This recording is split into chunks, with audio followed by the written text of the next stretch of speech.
சரிங்களா? இந்த சொன்ன கதையை வந்து நீங்கள் பார்த்துருப்பீங்கன்னு நினைக்கிறேன். இப்படி பார்த்துருந்தீங்கன்னா ஓகே. நம்மளோட நிலைமை அப்படிதான். ஒரு கம்பெனியில் வேலை செய்யணும் அப்படின்னா அந்த வேலை செய்கிற கம்பெனியில் நம்மளுடைய ஒர்க்கை வந்து அதிகப்படுத்தி பார்ப்பாங்க. நமக்கு எவ்வளோ சேலரி கொடுக்குறாங்கிறது இம்பார்ட்டன்ட் கிடையாது.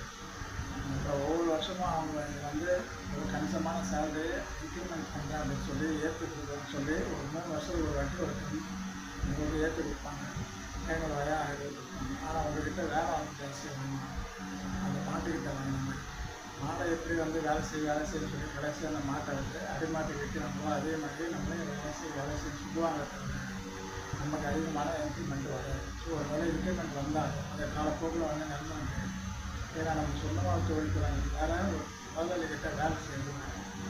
அந்த முதலாளிகிட்ட நம்ம எவ்வளோ நாள் வேலை செய்யணுமோ அவ்வளோ நாளைக்கு தான் நமக்கு இன்கம் வரும். அதுக்கப்புறம் இன்கம் வராது. அதுக்குள்ளே நம்மளுடைய உடம்போட எனர்ஜி எல்லாம் வேஸ்ட்டாகும். அது வயசாகும். அதுக்கப்புறம் நமக்கு எங்கேயும் வேலை கிடைக்காது.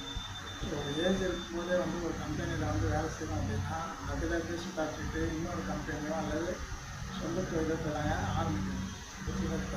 இல்லை அப்படின்னா நமக்கு அந்த மாடோட கதை தான். எப்படி மாடு வயசாகி போச்சு நடு மாடுகள் விற்கிறாங்களோ அதே மாதிரி நம்மளும் வயசான காலத்தில் ஒரு கம்பெனிலேருந்து 10 வருஷத்துக்கு அப்புறம் வெளியில் வந்தாலோ நமக்கு எந்த வித பெனிஃபிட்டும் கிடையாது. நம்ம வீட்டில் வந்து ஒரு இன்கம் 0 இன்கம் அளவுலாம் நான் வந்து வீட்டுக்கு போவேன். ரெண்டாவது ஒரு செக்யூரிட்டி வேலைக்கு போனாலும் அங்கே நமக்கு எக்ஸ்பெக்ட் கிடையாது. அங்கேயே நமக்கு எழுச்சி உட்காரணும். இப்போ வயசானவங்கனாலே மதிக்கிறது கிடையாது. ஏன் வீட்லேயே மதிக்கிறது கிடையாது. அப்படி இருக்கும்போது வேலை செய்ய கம்பெனி நமக்கு எப்படி இருக்காங்க. ஸோ வேலை செய்யும்போது சுதாரிச்சுக்கணும். அதுதான் புத்திட்டு வைக்கணும்.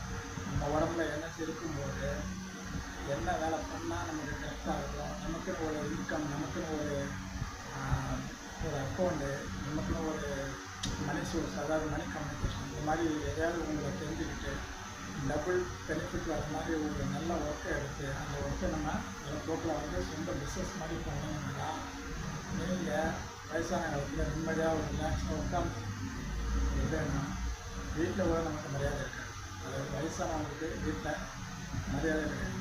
ஒன்று கணிசமான சேமிப்பு இருக்கணும். இல்லைன்னா ஒரு சின்ன ஒரு பிஸ்னஸ் இருக்கும். அப்படி இருந்தால் மட்டும்தான் நீங்கள் வந்து தப்பிக்க முடியும். இந்த வயசான காலத்தில் நீங்கள் வந்து ஒரு நிம்மதியாக நேர்மையாக உட்காந்து ஒரு கௌரவமாக உட்காந்து சாப்பிட முடியும். இல்லைன்னா இந்த மாட்டோட தான் நமக்கு. Thank you very much.